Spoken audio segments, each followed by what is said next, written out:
Halo, selamat datang di channel Ruang Taktik. Di video kali ini kita akan analisis pertandingan comebacknya Arsenal atas West Ham 3-1. Di partai kembalinya Premier League, Arsenal membuktikan bahwa mereka tetap konsisten, bahkan setelah lama nggak bertanding resmi. The Gunners juga bermain tanpa striker utama, Gabriel Jesus, dan harus tertinggal 1-0 di babak pertama. Anak asuh Arteta ini tampil dominan baik lewat possession maupun penciptaan peluang dengan Odegaard yang berperan penting. Kapten Arsenal ini membukukan 2 assist pada laga ini. Nah, penasaran dengan jalannya laga dari segi taktikal? Let's go, kita bahas sama-sama. Arsenal yang diasuh oleh Mikel Arteta menggunakan formasi 4-3-3. Nketiah masuk menggantikan Gabriel Jesus yang cedera. Saliba, Saka, dan Martinelli yang nggak sempat ikut friendly match juga langsung diturunkan pada laga ini. Sedangkan West Ham yang diasuh oleh David Moyes menggunakan formasi andalannya 4-2-3-1 double pivot. West Ham bertahan menggunakan shape 4-4-2. Mekanismenya pemain terdekat akan melakukan press sehingga kerap terlihat juga menjadi 4-3-3. Jika bola dipindah atau sirkulasi ke sisi lain, maka akan balik ke 4-4-2 lagi, sehingga compactness-nya cukup terjaga terutama di babak pertama. Lebih banyak bertahan pada laga ini, West Ham justru mendapatkan penalti setelah memanfaatkan situasi transisi lewat long pass-nya.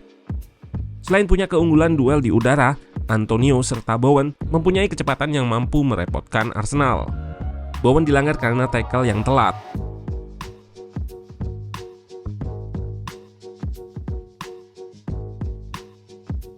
Pada banyak momen, Arsenal build up menggunakan shape 3-1 dengan Ben White sebagai back ketiga yang punya peran hybrid fullback dan center back. Detail peran ini sudah admin bahas di video khusus. Granit Xhaka dan Odegaard kerap support untuk memberikan koneksi. Hal ini juga dilakukan agar menciptakan unggul jumlah melawan pressure dari West Ham yang menggunakan 2 pressure di depan plus 1 pemain tengah. Arsenal terus melakukan sirkulasi hingga menemukan pemain yang bebas.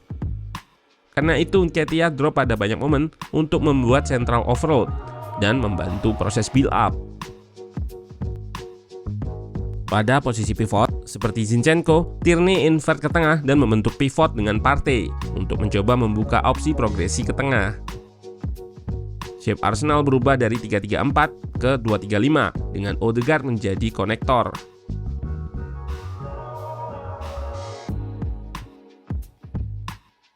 Menariknya pada laga ini Arsenal lebih sering menyerang lewat sisi tengah dengan jumlah 40%. Secara umum pada musim ini, sebenarnya Arsenal lebih sering memanfaatkan sisi sayap dengan selisih yang juga nggak terlalu banyak. Hal ini membuktikan The Gunners nggak bergantung pada satu sisi saja. Arteta juga menyesuaikan terhadap kelemahan lawan. Kita bisa lihat juga passing yang seringkali melibatkan Gabriel dan Saliba untuk attract press dari lawan. Gabriel khususnya seringkali melakukan dribble ke tengah seperti ini sebelum melepaskannya saat lawan mendekat. Bertujuan membuat shape West Ham terbuka saat melakukan press. Hal ini juga membuat Xhaka bisa lebih naik. Saliba, Gabriel, Odegaard, Partey yang bermain di tengah menjadi pemain yang paling aktif dalam melakukan ball progression via pass dan carry atau lewat umpan dan dribble. Hal ini menunjukkan seberapa penting peran pemain sisi tengah untuk Arsenal pada laga ini.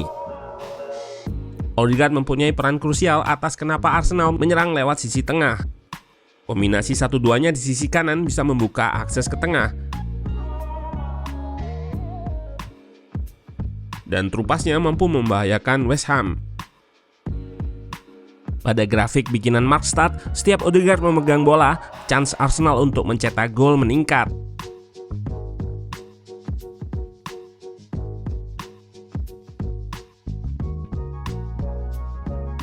Salah satu cara untuk membongkar low block adalah dengan melakukan long shot. Hal itu juga yang dicoba oleh The Gunners. Pada babak pertama khususnya, final ball dari Arsenal seringkali bisa dihentikan oleh back West Ham yang tampil cukup solid.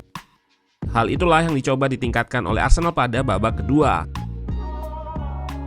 Terlihat pada gol pertama, Arsenal kembali build up menggunakan shape 3-1. Struktur rest defense Arsenal cukup baik, di mana saat kehilangan bola, mereka langsung melakukan counter press atau rebut bola kembali dengan membuat pressing trap. Pada contoh ini, Arsenal menyerang dengan 4 pemain, Martinelli, Nketiah, Bukayo Saka, dan Xhaka, dibantu oleh Odegaard yang menjadi konektor lini tengah dan depan. Kapten Arsenal yang sepanjang laga terus memberikan trupas berhasil menemukan Saka yang bisa mencetak gol pertama Arsenal.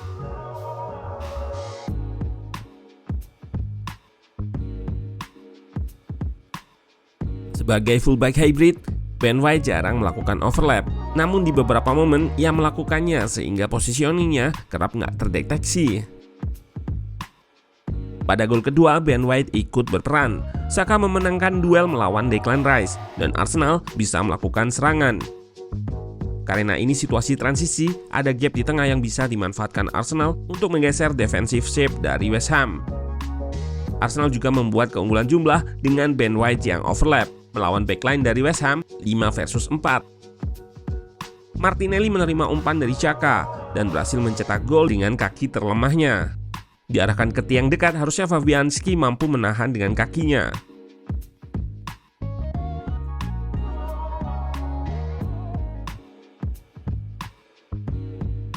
Arsenal melakukan man-oriented press yang akan melakukan press agresif ketika bola berada di sisi flank. Arsenal mampu merepotkan West Ham dengan pressingnya, berhasil mencatatkan 13 high turnover atau merebut bola di area tinggi, sebuah catatan yang bisa dibilang sangat banyak. Nketiah yang starting menggantikan Gabriel Jesus pada laga ini bermain cukup impresif. Pada banyak momen, ia melakukan kontrol balik badan untuk mengelabui markernya. Hal itu juga terlihat pada gol ketiga Arsenal. Pada gol ini, Arsenal berhasil mendapatkan bola setelah melakukan press agresif di sisi flank. The Gunners melakukan sirkulasi untuk menggeser defensive shape dari West Ham. Chiarantini overlap dan melebar untuk merenggangkan pertahanan West Ham. Hal ini menciptakan dilema bagi bek West Ham untuk melakukan penjagaan, karena Martinelli juga melakukan dribble yang menyedot pemain-pemain West Ham, dan tercipta ruang untuk Odegaard yang memberikan assist pada Nketiah.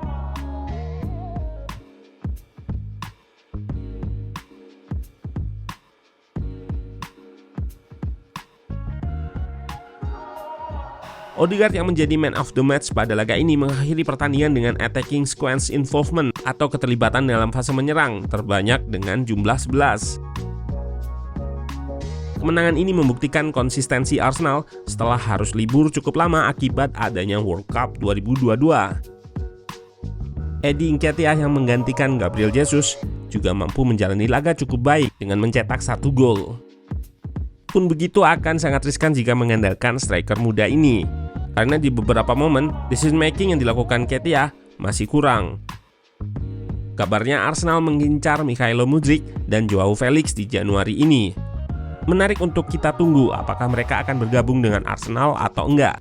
Yang jelas Arteta butuh tambahan pemain untuk suntikan kekuatan di paruh kedua musim ini.